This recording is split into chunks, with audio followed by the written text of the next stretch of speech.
start with match of the week for week 6. Who are you going for this one? Match of the week, Titans-Texans. This was, I don't know if it's yours as well, but this was one of the games that we were watching the fantasy cast swing during our all-nighter.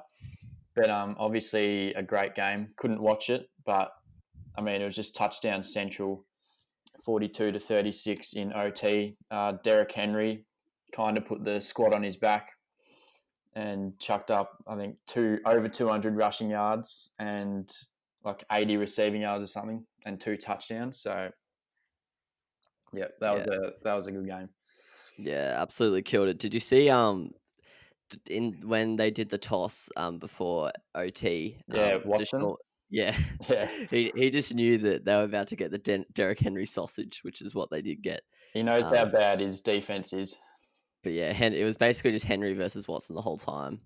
But yeah, absolute shootout. Probably wasn't expecting it from the Texans. I think they've been quite good. Might touch on that in a little bit. But I had 2 matches of the weeks because I thought I couldn't split these 2. But my other one was the Ravens versus the Eagles. This was obviously it was the Texans Titans was hectic because it was just back and forward and it went to OT. But in terms of a last minute finish and a second half comeback, the Ravens versus Eagles was the one to have watched. It was just hectic. They had a 2-point attempt, I think, with like 30 or 40 seconds to go, where everyone knew it was the match right there. That unfortunately failed for Wentz and the Eagles, but the Eagles were storming home 4 second half touchdowns, and it would have been a pretty amazing win for a team that have had a pretty poor start to the season. So, that was a pretty surprising one. Wouldn't have expected it to be that close with the Ravens meant to be one of the better teams going around. But yeah, that was a shock, but also a very high quality match. Yep. Most impressive victory of the week. Just quickly before we get onto that, what are your thoughts on the Washington football team going for 2 with the last play, or just when teams do that in general?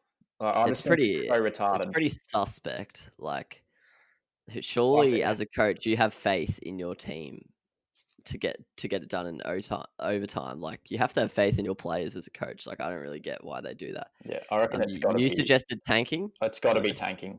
I just can't see the logic behind it.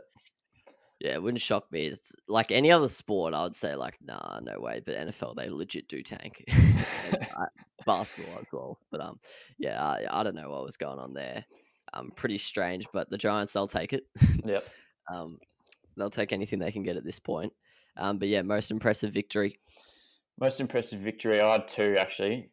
Firstly, the Steelers over the Cleveland Browns. Not necessarily an upset, but just the way that they absolutely smashed them 38-7. Quite a few people had this game pretty close coming into it. It was comprehensive. Like, they stopped the run. They first team to be able to stop the Browns on the ground, and then obviously Baker had a bit of a stinker.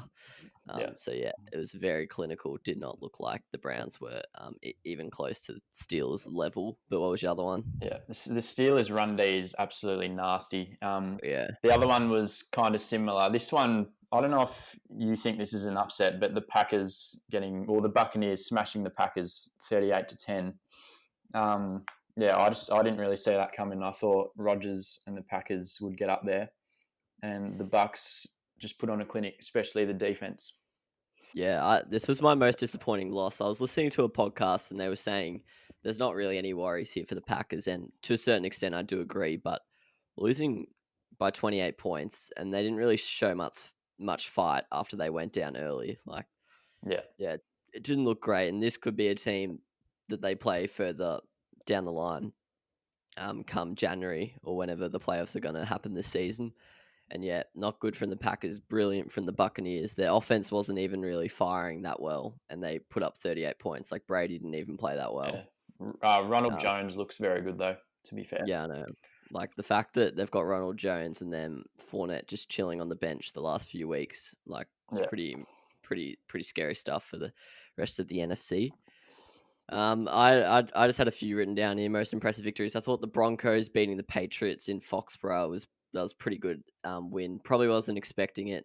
Yes, the Patriots have had a lot of COVID issues, so their mind probably wasn't fully on the game, missing quite a few players. But for the Broncos, they're a great defense. They have been for quite a long time. Won them the Super Bowl, but to keep the Patriots to 12 points, I think that was pretty special.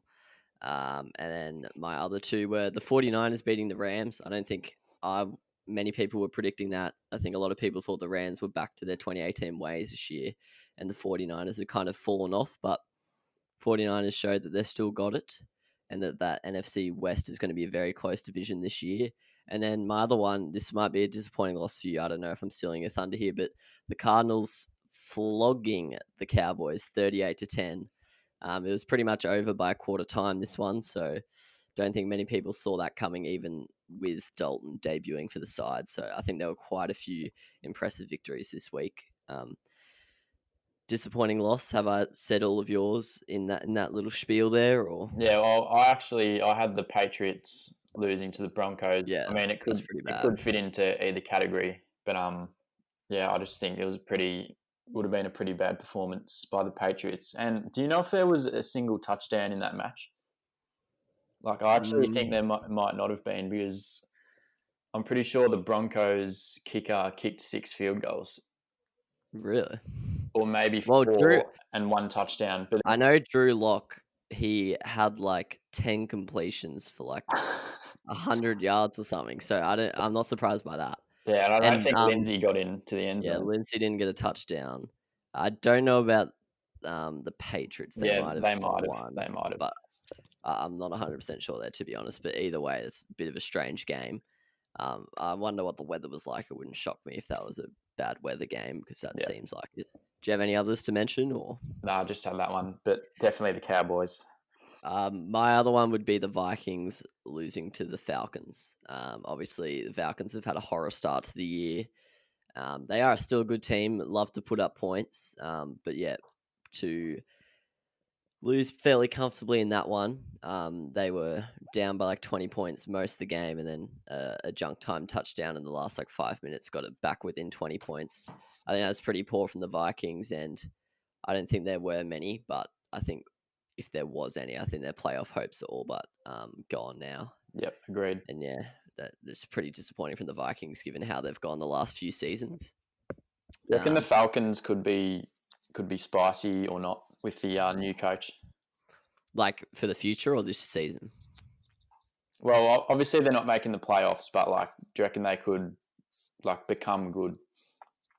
Yeah, I think the Texans are in the exact same spot for me. Yeah. I think they've got a good enough core in their teams with a good few years in terms of the draft and free agency and trades.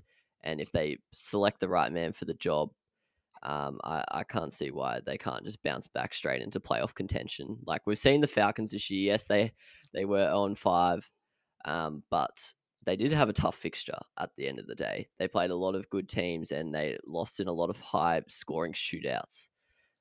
So I don't think it's completely cooked in those two teams. I wouldn't, like, if I was a assistant coach around the league looking for a head coaching job, I'd happily take those two up, because there's a lot of upside there. Yep. But yeah, I'm not too worried about the Falcons. It wouldn't even shock me if they go on a bit of a tear this last second half and get a few big scalps going. Yep. Probably not ideal for the Buccaneers and the Saints to be in their division, to be honest. I wouldn't want to play them at the end of the season. Queensland! It's a miracle! Oh, yeah! What about that one? Unbelievable! Balotelli! Aguero! Crowd cheers. Here's Siddle.